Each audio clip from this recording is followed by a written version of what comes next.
Welcome back.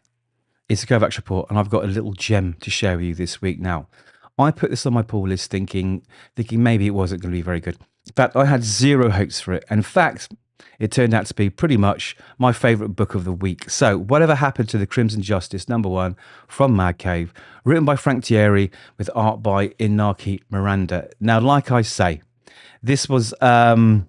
I had very little hope for this book, but it's blown me away. Now, if you like Dark Knight Returns, you'll notice a lot of similarities in the setup in this book. It's pretty much the same, but that's not to the detriment of the book. It's its own book, its own world, and I think it's Frank Tieri's homage to Frank Miller's Dark Knight Returns, and it is glorious. It's so much fun. I definitely recommend it. So there's the giveaway at the beginning that this is a great book.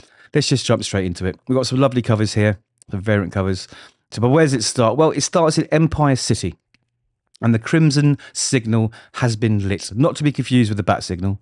And the commissioner, not to be confused with Commissioner Gordon, is waiting for the return of the Crimson Justice. Now, the Crimson Justice hasn't been seen for 40 years. We'll get to that, okay? But every night he puts on the signal in the hope that he returns. But someone does return that night, none other than arch nemesis of Crimson Justice, Dr. Mayhem, who's looking badass there. Now, he turns up and very unceremoniously slashes the throat of the commissioner and kills him. And then we jump straight away into the daylight. Now, this is great. This setup was brilliant, had me hooked straight away.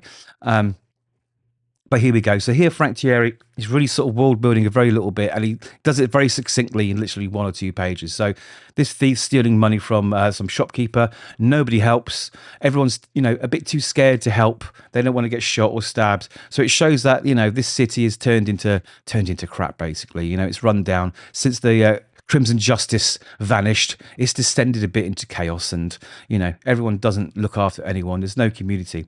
But we get to John's coffee shop, and we see this very muscular old man who couldn't possibly be a retired superhero, could he? But let's get into it. All right. So he's there with his buddy, and his buddy's writing a book, and this book is about the heroes and the Crimson Justice.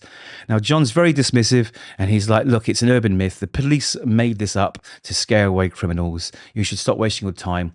I don't want to talk about it." But his friend says, no, listen, it was real. The Crimson Justice, not to be confused with Dark Knight, and his sidekick, Reddy, not to be confused with Robin, they did good. They kept this city at bay. They provided justice where justice was needed.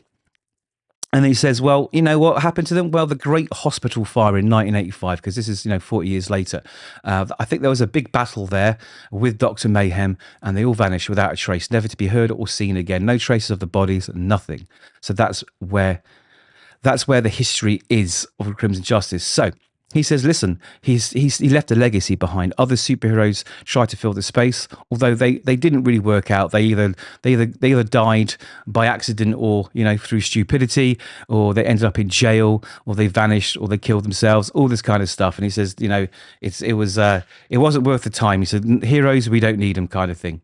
Now, we then jump to this young lady here, and I'm pretty sure she's Scarlet Girl because, we've made that little transition to show a hero and everything else. I'm thinking, yeah, she probably is, but we'll see. Anyway, she is the girlfriend of this gangster here who has a superhero fetish, and he's getting a good time in the back of his car on his way to get some breakfast from none other than John's coffee shop. Now, they come in, and he's that regular gangster. He's telling his sort of like hitman sort of muscle to go and feed someone their nutsack because he owes him 12 grand. And he's not a very nice guy. You see the young girlfriend here, she's off her tits on coke, and she falls asleep while the orders are being taken, and he pulls her hair. So he's not a nice guy, obviously. Now, our friend here, John, who quite possibly could be the Crimson Justice retired, he doesn't like that, and he says, hey, there's no call for that, and a little scuffle ensues, but it's all calmed down. Nothing happens. And the TV interrupts what's going on to announce the commissioner's death. And at the scene, scrawled in blood, was one word: mayhem. Mayhem is back. Now, John is a little bit sort of taken aback by that. You can see that he sort of noticed what's going on, a bit of frown on his face, but he keeps his dignity. He doesn't say anything, doesn't do anything, doesn't react until it's time to go home. He goes home and he finds a letter on his door, and this letter is to John Redding. There's another clue, right? Anyway, it's from the dearly departed commissioner, and it basically says, listen, I discovered who you are. I know who you are. I didn't reveal your identity. because I respect you, and I was hoping that something would bring you out of retirement, and basically I hope my death is that thing that brings you out of retirement because the city needs you. So he puts on the costume, and that's where we leave it. It's brilliant. It's so much fun. It's Dark Knight, but not Dark Knight.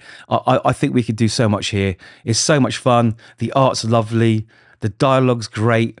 There's nothing I don't like about this book. So for me, this is a 100% recommend. I'd love to hear your thoughts. Those are mine. And if you like the video, my friend, give it a subscribe and give it a like, because it makes a difference. It helps the channel grow. Those subscribes really do count. So thank you for your time, and we'll catch you in the next one.